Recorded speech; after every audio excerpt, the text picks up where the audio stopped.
Hai Z-Friends, ketemu lagi dengan saya Zoya Amirin. Saya sedang berada di Danau Linau, Tomohon, Sulawesi Utara. Dan ini lagi mendung Z-Friends. Seperti kelihatan di belakang saya, tadinya danaunya warnanya agak-agak hijau toska. Sekarang udah berubah jadi agak-agak hijau lebih tua. Kenapa sih saya syuting pakai acara mendung-mendung segala pada saat lagi makan tadi di restoran ini? Lagi lihat suasana, saya jadi keinget ada beberapa pertanyaan yang cukup unik menurut saya untuk saya bagikan bersama dengan Z-Friends di dalam YouTube ini. Jadi ada orang tanya kayak gini, Mbak Zoya, atau ya dibilang Mbak Zoya, saya itu gimana ya caranya saya membantu pasangan saya supaya pada saat moodnya dia lagi down, ya gitu ya. Pada saat moodnya dia lagi down, gimana caranya saya membantu supaya dia tetap ceria.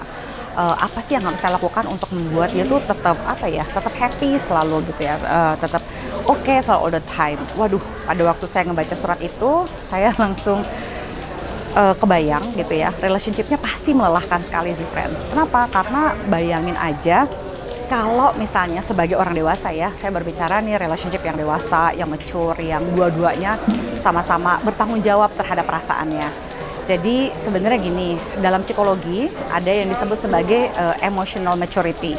Ya, kedewasaan emosi itu juga adalah bagian dari yang namanya kecerdasan emosi kalau menurut Daniel Goleman.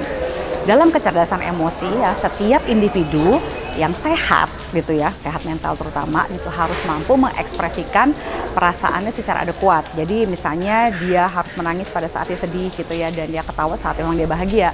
Jadi bukan pada saat orang lain sedang senang-senang tiba-tiba dia sedih sendiri sih friends. Jadi saya berpikir bahwa ketika ada orang yang bertanya, apa sih yang harus saya lakukan untuk membuat pasangan saya selalu bahagia? Menurut saya justru pertanyaannya adalah di dalam sebuah relationship seharusnya kita tidak bertanggung jawab untuk membuat pasangan kita merasa bahagia.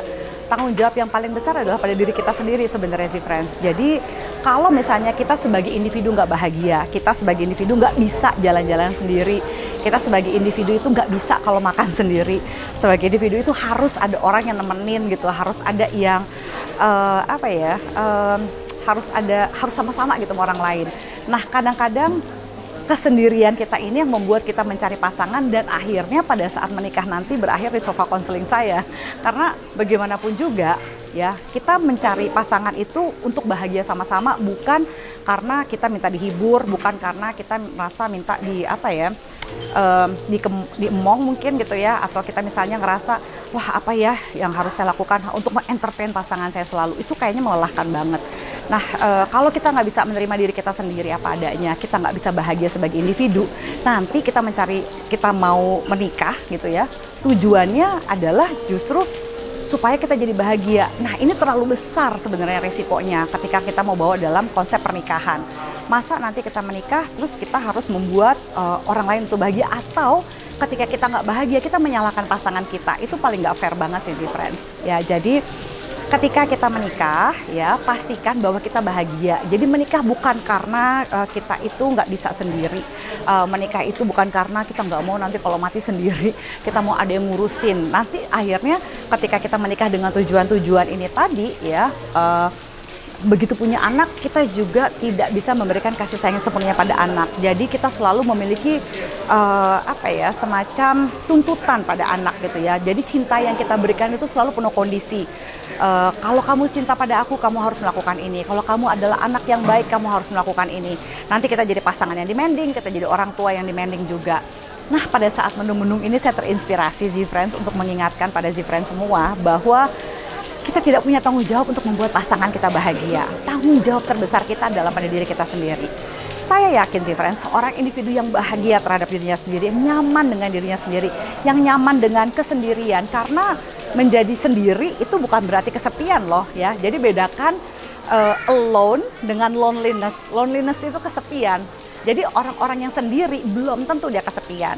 Nah, banyakan kan kalau masyarakat gini ya, apalagi kalau udah mau dekat-dekat hari raya kayak gini nih, ini udah mau dekat-dekat Natal gitu ya. Kebanyakan orang berpikir bahwa kurang banget hidupnya dia kalau nggak punya pasangan, kurang banget hidupnya dia kalau belum menikah, kurang banget hidupnya kalau misalnya belum punya anak. Padahal itu semua adalah standar-standar masyarakat yang membuat demand-demand yang nggak perlu dalam hidup kita gitu. Jadi let's define our own own happiness. Kebahagiaan yang sejati adalah kebahagiaan yang tidak merusak kebahagiaan orang lain. Itu authentic happiness menurut Viktor Frankl. Jadi saat ini tentukanlah kebahagiaan hidup kamu sendiri. Saya yakin seorang individu yang bahagia, dia pasti akan bahagia dengan kesendiriannya, tanpa harus merasa kesepian. Dia akan bahagia jika dia terkoneksi dengan orang lain gitu ya. Demikian juga dia akan bahagia ketika dia memiliki anak, ataupun misalnya menjadi pengayom bagi siapapun yang disebut sebagai anaknya, temannya, rekan kerjanya gitu. Yuk, be a happy person.